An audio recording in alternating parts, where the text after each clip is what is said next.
Eu sento aqui, ligo a minha câmera e começo a falar para vocês o quanto a arqueologia é incrível, o quanto temos museus maravilhosos, o quanto a nossa cultura é única e merece ser valorizada. E eu fico muito feliz em ver que vários de vocês seguem esse canal e curtem os vídeos porque concordam com isso. Por isso que eu venho aqui novamente e com muito pesar falar de mais uma destruição de um patrimônio arqueológico brasileiro.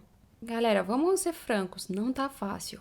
Oi, meu nome é Márcia Jamile, sou arqueóloga e administradora do site Arqueologia Egípcia e nesse vídeo venho falar para vocês sobre a destruição de um geoglifo milenar no Acre. Geoglifos, falando da forma mais básica possível, são grandes imagens feitas no solo. Os mais famosos, por exemplo, são aqueles que nós chamamos de linha de Nazca, que estão lá no Peru. E aqui no Brasil temos vários exemplos de sítios desse tipo, especialmente no Acre. Os espécimes daqui do Brasil possuem formas geométricas, como quadrados e círculos. O fotógrafo Maurício de Paiva chegou a tirar fotos de alguns, e eu vou mostrar aqui na maior cara de pau, porque eu não pedi permissão a ele. Então, Maurício, se você estiver assistindo esse vídeo, desculpa, mas é para um bom motivo. Alguns são do tamanho de um campo de futebol, e suas valas podem ter até 2 metros de profundidade. Então imagina qual não foi o meu susto ao saber desse crime, porque a destruição de um patrimônio arqueológico no Brasil é crime. Caso você tenha caído de paraquedas aqui nesse canal, tá vendo esse vídeo pela primeira... Quer dizer, esse é o primeiro vídeo que você está vendo e não sabe de nada. Então, destruir um patrimônio arqueológico no Brasil é crime. Basicamente, o que ocorreu foi que um sítio arqueológico localizado na Fazenda Crixá, em Capixaba, no Acre, pessoas que trabalham nesse local passaram um trator por cima do geoglifo. O geoglifo que tem lá. E isso muito provavelmente mesmo, porque se eles pegaram um trator, foram passando e colocando areia por cima para planar tudo, eles reviraram os artefatos arqueológicos que poderiam estar lá embaixo ou então destruí-los. Além de destruir o próprio geoglifo.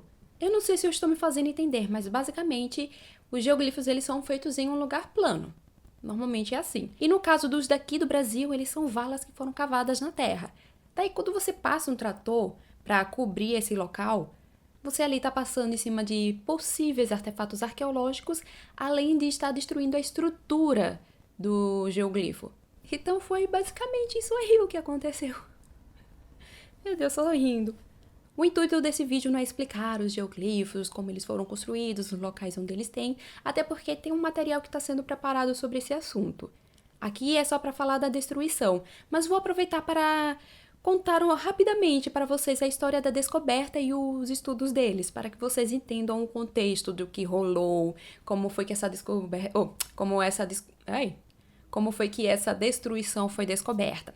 Seguinte, o primeiro geóglifo do Acre foi localizado em 1977, em pesquisas lideradas pelo professor Ademar Dias, da Universidade Federal do Rio de Janeiro. E é de se notar que o desmatamento na região, intensificado por coincidência desde a década de 1970, ajudou até certo ponto na descoberta dessas estruturas. Já outros só foram descobertos por conta da utilização de imagens de satélites. Desde então, mais ou menos 818 estruturas como essa foram mapeadas, e 523 catalogadas pelos IFAMs dos estados do Acre, Amazonas, Mato Grosso e Rondônia. E, gente, os links com essas informações estão no comentário fixado. E tá passando um avião agora. Não se sabe os motivos para os antigos indígenas terem feito essas imagens. A proposta é de que os geoglifos tinham sido espaços ritualísticos e de socialização, e tenham sido feitos a partir de uns 2000 anos até o século XVI. Aliás, até o século XVI e XVII, por aí. E as pesquisas de arqueologia levam a crer que os geoglifos foram abandonados em decorrência da invasão dos espanhóis nas Américas. E sabe o que era que estava rolando no mundo há cerca de 2000 anos? Cleópatra VII morria, Roma dominava a parte da Europa e o norte da África, e de acordo com uma carta escrita pela saudosa arqueóloga Denise Cham, eu vou até ler aqui para vocês, ela faz umas colocações sobre os geoglifos brasileiros. Ela foi uma das arqueólogas que chegou a estudá-los. Ela infelizmente faleceu em 2018. Se os geoglifos foram construídos quando esse ambiente não era o de floresta, mas sim o de savana, e esse trecho é interessante porque não se sabe exatamente como era a paisagem desse local na época. Existem algumas discussões sobre o assunto, então esse é um dos motivos para os geoglifos serem tão importantes para a gente. Temos muito o que aprender sobre os processos de encolhimento e expansão da floresta durante os últimos milhares de anos. E foi um paleontólogo chamado Alceu Hanzi quem teve a ideia de, em 1986, fotografar os geoglifos do céu.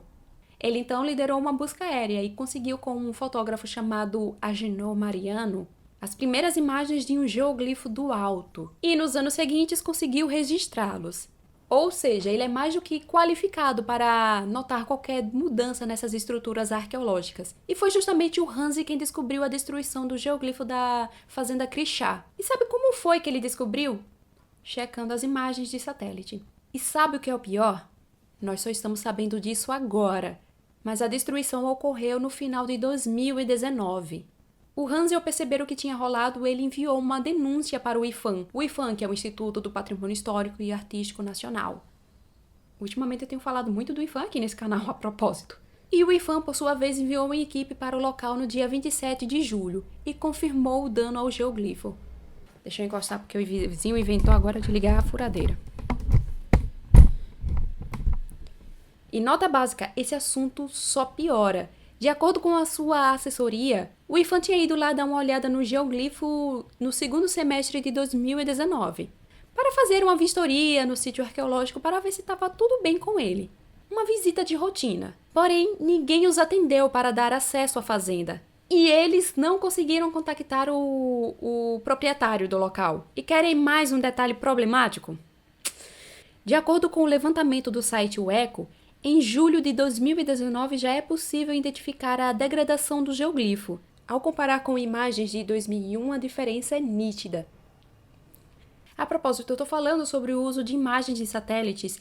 Eu falei sobre isso bem rapidamente na minha palestra Onde está a Tecnologia do Passado, que está disponível aqui no canal, dê uma olhadinha. A National Geographic foi atrás do dono da fazenda, o qual trata-se do pecuarista Assuero Doca Veronese, que é presidente da Federação de Agricultura e Agropecuária do Acre, que, de acordo com a reportagem, já foi embargada pelo IPHAN.